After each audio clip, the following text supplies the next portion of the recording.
Morning, all again. Julie, what an awesome presentation.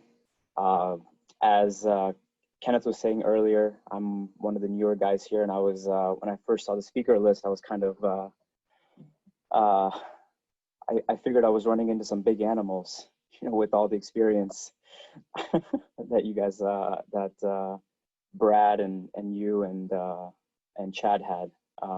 So my uh, it was really cool to see the topic that you had sent me last night, and I kind of got excited about it last night because gardening is a little close to my heart, actually.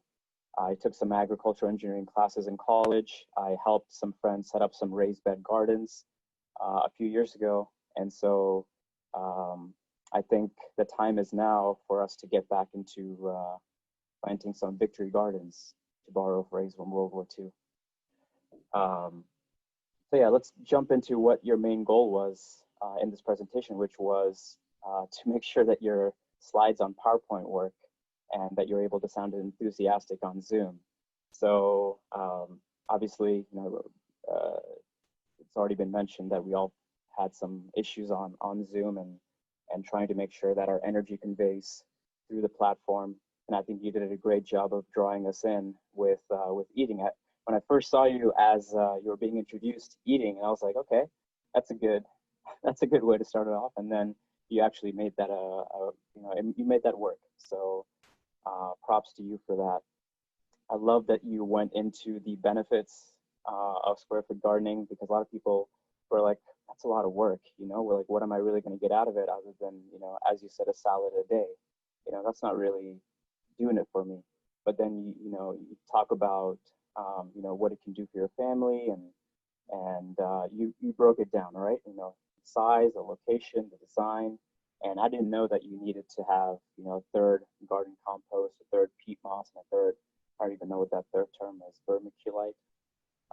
So that was really cool. I didn't, I think it's easier than what people may think it to be. So the challenges that you said about putting up barriers to keep out the rabbits and neighbors, that was good.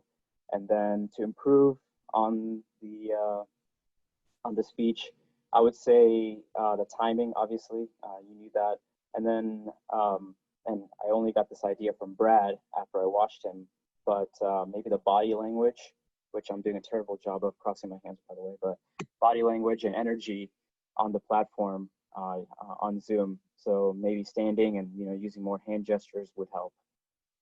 So I'd love it if you can share your experience with other people, maybe start a blog or anything like that, because I think people really need to hear about the benefits of gardening. So thanks for sharing that with us today.